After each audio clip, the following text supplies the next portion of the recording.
Hello guys, welcome back to the channel. In this today's video, I'm going to show you how you can use pet treat and grow a garden.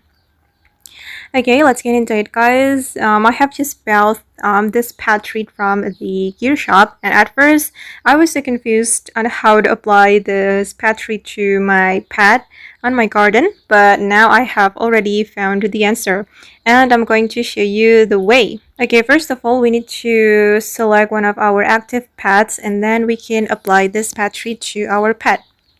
For example, I'm going to apply it to my raptor. So we can tap on that and then the pet treat will be automatically applied. And as you can see that it's already applied to my raptor. And to check it whether it's applied or not, you can go to your active pets. Okay, and you will get this icon on your pet. It means that this pet treat has been applied to my pet.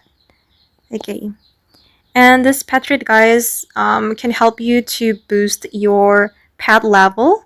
So I recommend you to buy this item from the gear shop and then you can apply it to your pet to boost your pet growth. Okay guys, and that's all the way to use pet treat and grow a garden. I hope this video will be useful for you. Thank you so much for watching and bye.